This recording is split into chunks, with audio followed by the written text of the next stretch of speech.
Hi there, it's Denise Eckert from Balance Me Coaching, and I'm here always trying to give you ideas and techniques to reduce the stress and make your life a more happier place.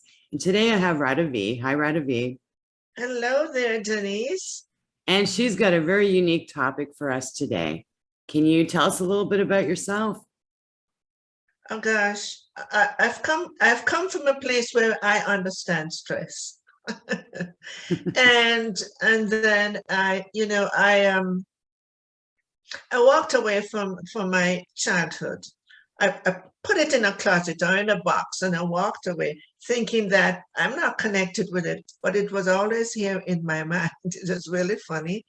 And so a mystical moment happened where she turned up in front of me, and I just told her verbally, go away, I'm not connecting with you. And after 3 weeks, I knew I needed to connect with her. So another little piece, I moved away from creating a successful business and was pulled here by my soul to do what it is I agreed to do. So I couldn't get to that point. I really want to emphasize this. I'm feeling that I need to emphasize this piece for everyone. I could not get to that point of the agreement my soul had until I released the blocks that was holding me back. And that is when my journey started. And so from my own inner teacher, my soul, I gain all these experiences that I'm going to be talking about. Lovely. No classroom. No classroom. Inner teacher. And that's the thing. A lot of us have a lot of experiences that we have put into the closet, or we try to stuff it down. But I find the problem is every once in a while there's a trigger and it jumps right back out of the closet again. It's not sleeping. No. It is just not sleeping. And now what do you recommend to deal with these skeletons in the closet, actually, as people say? I have a sisterhood group here in my community, and I said, let's get naked with ourselves. And I mean, don't leave anything behind. And to really, really be honest, to say, I'm feeling something here, and I need to just sit quietly and breathe and not pay attention. Don't get distracted to anything outside. And say, I'm here to become the best I can be, because I know I am better than the stress that I'm holding. Yeah. It's just in the way, and it's okay. All human beings have gone through discomfort and stress and traumas and all of that. And when we're holding stress, we're connecting with the collective consciousness that has a frequency, and it gets really bigger and bigger. And we think it's just ours, and it lingers. And so the best way to support the self and to support humanity is to look and clear. This is our deepest sacred service to the divine within and the divinity outside in the collective. So you said to look within? Yes, and look and said, let's say, for instance, we got triggered by someone, and we're really, really upset, and mentally we had the right because they were rude, for instance. But the thing is, we are the ones who are feeling the upset. So we have to look to find where it is. That's our responsibility. We can't change people from their bad behaviors or their behaviors. We're only responsible for ourselves. And so we need to feel responsible and say, okay, now I'm feeling this. I need to go see, where did it come from? How long has it been here? And, and when you breathe, you're allowing your body to expand, so it's not restricted and contracted. So you can open to feeling it. Feeling and just let it come out. Don't hide away from it. Yeah. Don't get distracted from it. Don't get addicted to something outside to block you away from finding it. So that is simple and my best simple support. Own it. Now, if someone does have some blocks, I mean, what are the steps that you recommend taking to get, to start healing? Well, one of the things is I just wanted to go back from square one. Sure. When we were born, we were in our innocence. And that's why the child is the wisdom keeper. We forgot though, because we're so covered over by the conditioning and what people think, especially growing up, what we should be and who we should be. We get so caught in the external world that we have really forgotten who we are. And the second thing is I want to remind people, the painful memories we've had as children, a lot of it, we didn't know what to do with it. We didn't have the intellect, the brainwave to even access it. That wasn't possible. Plus, we didn't know how to articulate it. And another thing, we didn't know who to speak with. I know by my own experience, because the one who hurt you is the one who is there that you can talk to, and you're not going to do that. So a lot of this is locked away. And the body has all the imprints of everything that has happened to us. Happy things too, and sad things. But the sad things and the disturbing things are heavy energetic blocks. And it really, really blocks the light and the beauty of who we are. So that's the most important thing for people to understand. And then once we become aware of that, and to know that in the human world, we are living from the human conditioning, and everybody is at war with itself, because we're believing things, we are thinking things, we have judgment and fear all covered over in there. And so those things started in our first three chakras. That's where personality started to build. That's where our beliefs and our shames are covered over. And so that's a practice that I offered about clearing the vortex of men. Because the vortex, we have 7 vortex in our bodies.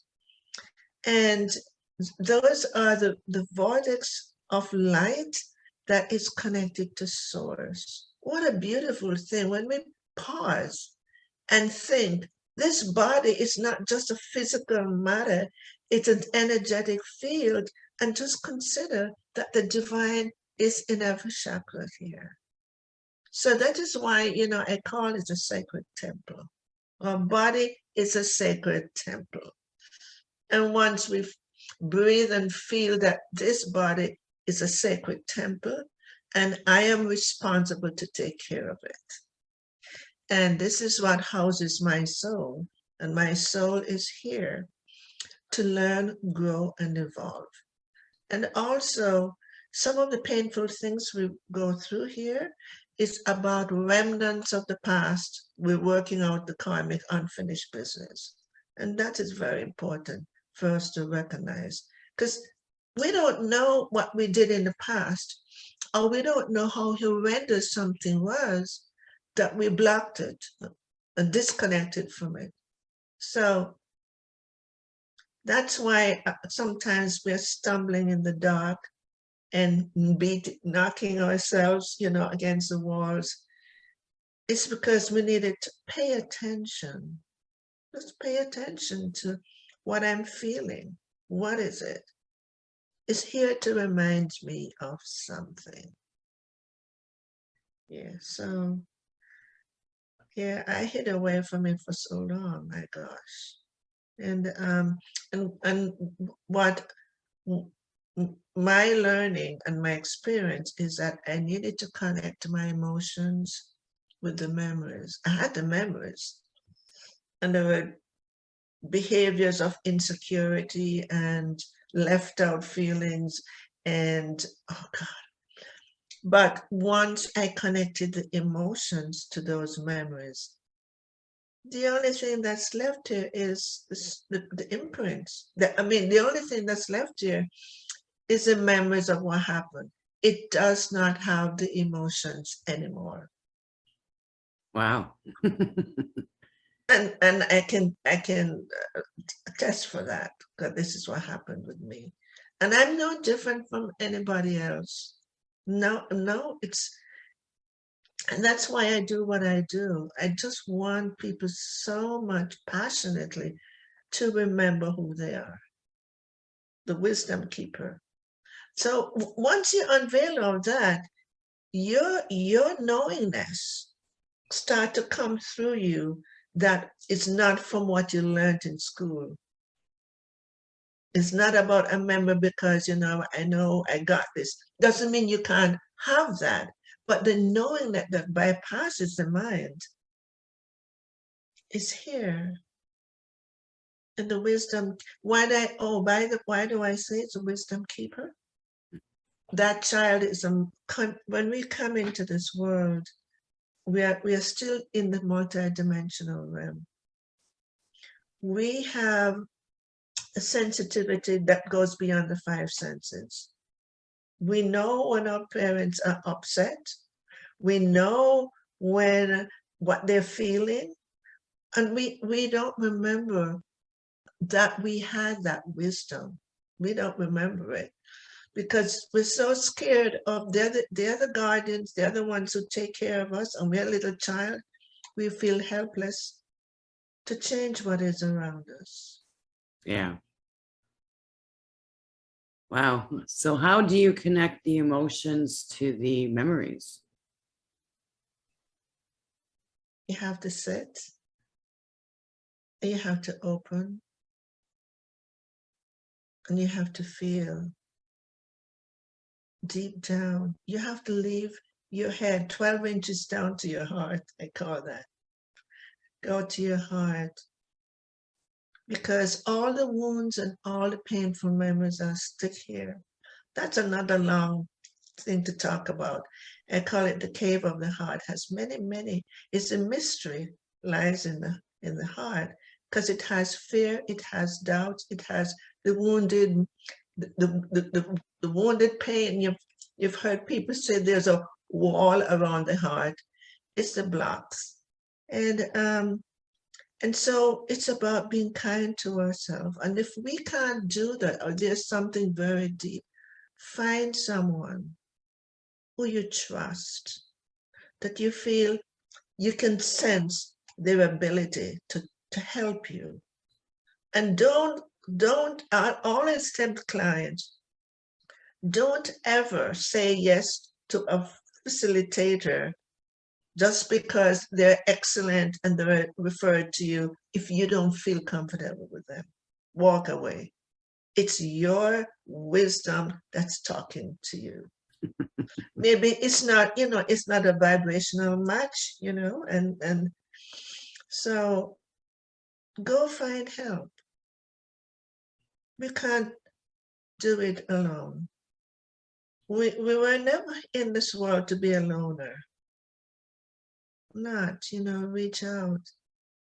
Although many of us closed down, and I did. I closed down, and so the idea of going to someone, I thought I had to live with those memories. I really did. Oh, at one time I thought, if I could have a lobotomy, then I would forget everything. But there was a really bigger replacement to lobotomy, and that is about feeling the feelings. That's it. And I want to tell you I want to tell your listeners, you know, there's never ever anything that happens that doesn't have a spiritual solution. Yeah, It's true. yeah. So we're going to be wrapping this up. Are there some special words you'd like to share with the audience today? Be kind to yourself. Really. I know that self-love is a thing that we may think we love ourselves, because I remember once a teacher said, love yourself. And I thought, oh, I do. But I didn't know what that was. And loving yourself is to be honest with yourself. Don't say yes to someone or something if you, in your heart, you really feel no. That's your first integrity. So it's about honoring that divinity in you. And one thing I wanted to end by saying that the wisdom keeper, which is our essence, is the essence of our soul. And it is a spark covered over. So consider, everyone, that we all are sparks, even with those people who are mean to you. They have forgotten this, covered over. And the spark is from the one flame of the divine. So we're all on the same wave of consciousness. And when we do that, it's easier to understand the words come, the evilness of what people do in your own judgment. And when we begin to understand that, please bless everyone. Just bless. You don't have to go to them and hug them and say, I forgive you and all, but bless. Because this world really needs it now. We're in the end of 2021, and a lot of conflicts and a lot of chaos is coming up in everybody. And I want to remind you again, in spite of what's happening, whatever you're feeling inside is coming from you. Yeah. It is, and so we have to own it. Just own your feelings. We're emotional beings. Yeah. So I really leave you with a lot of blessings and then leave you in grace. Wow. I just feel so more at ease here. Yeah. So yes, I'm going to put your contact information in the notes, but I understand you also give a 20-minute complimentary conversation. Love them to take it. Love them to take it. So let's meet, face to face or the phone, vibration to vibration. And someone told me once that just taking my 20 minutes, she started going through a healing. Nice. Yeah. Gave her that little push. Yeah, because I serve from the divine heart and not from my mind, because I never learned what I did. So the divine within me showed me, and my intuition, I can feel the energies of the person who comes in. Nice. Okay, well, thank you so much, Radavie, for such a wonderful interview. Some great knowledge here that you've shared. Thank you, Denise, for having me. And I just want to see this world in a better place, really. Yes. So I serve peace, and that is the thing. Well, thank you so much for what you Shanti. do. Just a final note, if you're struggling with burnout or chronic stress, I have free resources such as a podcast, Facebook support group, my blog. To get these free resources, please visit my website at www.balance-me.ca. Now, this is Denise Eckert signing off, and contact me if you're looking to create a happier, more balanced lifestyle today.